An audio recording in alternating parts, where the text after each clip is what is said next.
so many openings, like so many doorways for random critters to join me on my journey. They are cute in the wild. They're even cuter on my walls as stickers, but they are not cute running around in my house, digging through my food containers, hiding under my furniture, or pooping in my underwear drawer. If you even slightly understand this stress, then stick around because I'm going to show you what I did to stop them from having their dance parties in my pantry. And for the record, I have been told that the last thing that I did may have slightly gone too far, but I'll let you decide. And just so you know, it worked.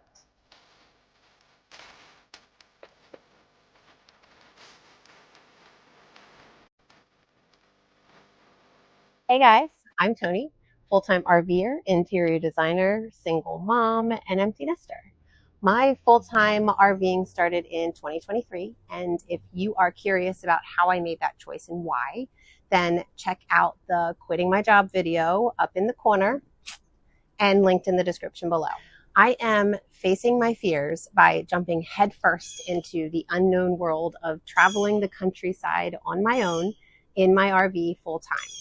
I am sharing the journey along the way in the hopes that I can inspire and encourage some of you other single humans or newly empty nesters to grab life by the horns or the tail or literally whatever part you can reach and hold on to.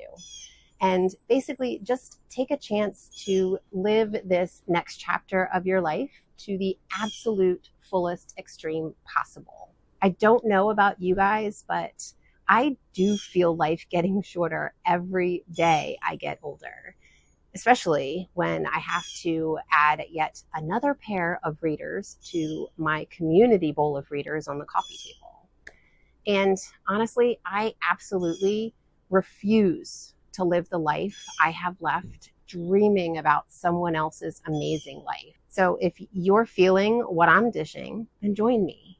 Smash that subscribe button below and don't forget to click the bell so you get notified every time I upload a new video. I have so much that I want to share, and my hope is that we can grow this community and encourage each other to live life outside the lines. Now, without further rambling, let's talk holes. I'll admit, I literally knew nothing about RVs or what it means to actually live in one full time. I've owned homes and I've lived in apartments, and I am an interior designer who does a whole lot of major residential renovations. So I am pretty familiar with how buildings are built. I'm not an architect, but I know enough. So honestly, I naively thought that living in an RV couldn't possibly be much different. However, after a year on the road, my tune has completely changed, and my student loans to the College of RV Life are continuing to grow. One of the lessons I've learned, and I think probably one of the most eye-opening lessons as far as manufacturing goes that I've learned, came rustling in my closet at the beginning of winter in 2023. It was my first winter in my RV, and I wasn't somewhere super cold. I was actually in northern North Carolina. I was at an RV park kind of in the woods, and the nights were getting colder. And apparently they were already a little too cold for the little gray musketeers. So one night I was awakened to a scratching noise coming from the shelf in my closet, which is literally right next to where I sleep, right next to my head. Now, in this little guy's defense, I had left a bag of peanut butter filled pretzels sitting on the shelf. It was in a closed bag, but still, it was kind of as if I had left it sitting there just for him. It wasn't the first time I'd had a snack in bed, but it definitely was the last. As I sat up and I turned on the light, I saw the baggie rustling. You know, it didn't even cross my mind at the time that it could be some sort of critter. I don't remember exactly what I was thinking, but I mean, I was inside my home. The doors were closed. The windows were closed. There was no neon lit "come on in" sign. At least I didn't think there was. So I picked up the bag, and that little creature jumped 4 feet into the air across my closet to escape. Of course, what did I do? Well, I immediately threw the bag, slammed my closet door closed, thinking that I had trapped him in there. And I ran into the living area. It was about 5 a.m., still super dark out, and I was alone in my home with a very unwelcome visitor. And to top it all off, Giz, my chihuahua, did not even bother coming to my rescue.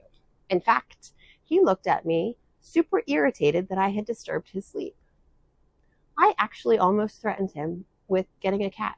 No offense to the cat people out there. Anyway, needless to say, I turned on every single light in my trailer and sat watching the hallway for him to just come trotting out like he owned the joint. That staring went on for about the next 3 hours until my sister finally woke up and I could convince her to share in my misery while we figure out what to do next. And by next, I meant right away. So after conducting a thorough research session online and tearing the house apart in an attempt to find that little Mickey wannabe, I discovered that the RV manufacturers leave holes everywhere. And some of them are not small, nor are they actually necessary. I mean, I'm literally standing on the tip of a long learning curve pathway to being semi-good about how to live in an RV full time. So I don't know a whole lot, but seriously, come on, people. So from that day on, I decided every new to me RV that I end up with is going to get a thorough hole finding inspection and covering. And that is my very first newbie tip for anyone else out there wanting to keep their RV/home critter free.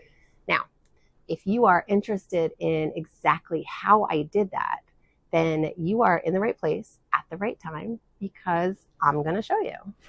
And if you'd like to walk through your RV along with me, filling holes, whether you've already done it or need to double check that you didn't miss one or two, or if this is something that you haven't even thought about yet. So here's where I started, the aforementioned closet. Before I show you these spots, I just want to say, in my defense, I have never used gap filler ever. So I didn't realize just how much it actually expands. So as you can see, I may have overdone the amount needed for this spot, but this is where it all started. So surprisingly, that is actually the only hole in my closet. So then I went to the tall closet, which is actually outfitted to house a washer and dryer, which means it's vented to the outside somewhere. So I filled these holes, any holes that I saw. And FYI, first goes in the steel wool, enough to cover the hole, then cover the wool with the gap filler. And as a reminder, this stuff does expand. After that, I just went room by room, opening cabinets, finding holes, stuffing them, and covering them with all the gap filler. I probably used about 4 or 5 cans by this point. The kitchen had the most holes. In fact, one of the biggest holes was hidden so well that I almost missed it. My sister actually had opened up a cabinet and saw some light coming in. And of course, I immediately took out all the drawers surrounding that cabinet, and in the floor, there was a hole, like an 8-inch by 8-inch hole. And it only had my electrical cord going into it. Seriously, 8 by 8 for a 2-inch round cord. I actually needed to cut a small piece of wood to cover that hole. And then I filled around the cord with the steel wool and covered the whole thing with gap filler. At this point, I thought I was finished. I felt really good about the whole thing. We had searched the entire trailer and no Mickey to be found. I was pretty much under the impression that he had left the way that he came in and that we had closed up all the holes, including the one he had used to enter and, shuffle about. Needless to say, he came back that night, and this time there was no snack waiting for him. So I again, that night, played the staring at the hallway game until daylight. And given the lack of sleep, I was starting to think that maybe I'd actually been hallucinating. but I wasn't taking any chances.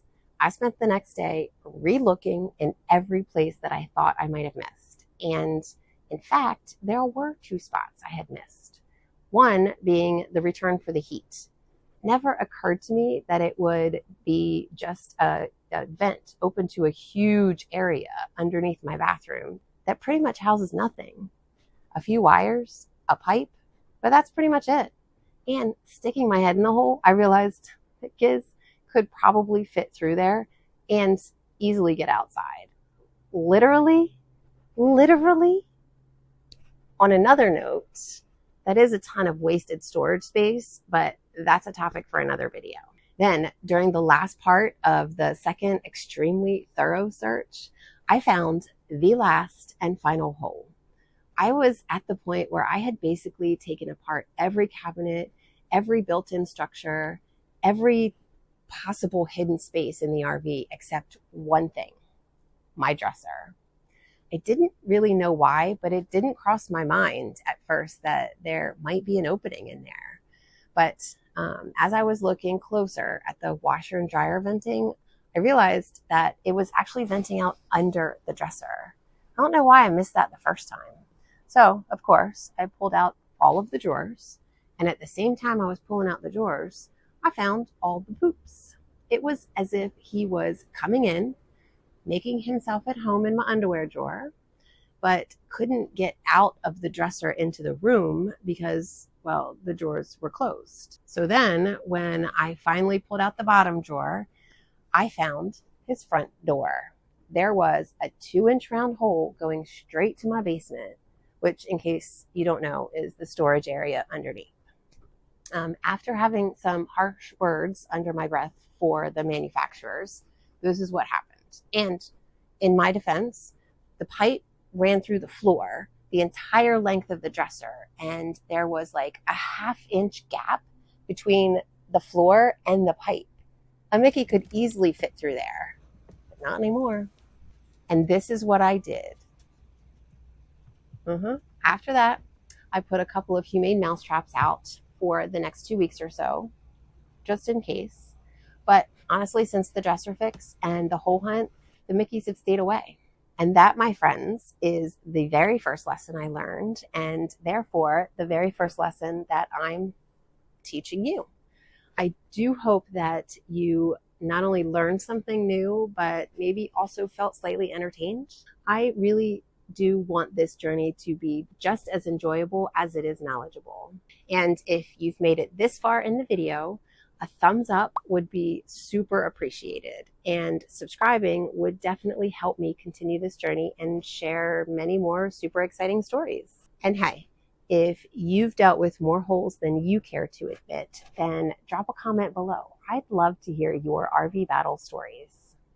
So until next time, live loud and definitely live epic. See ya.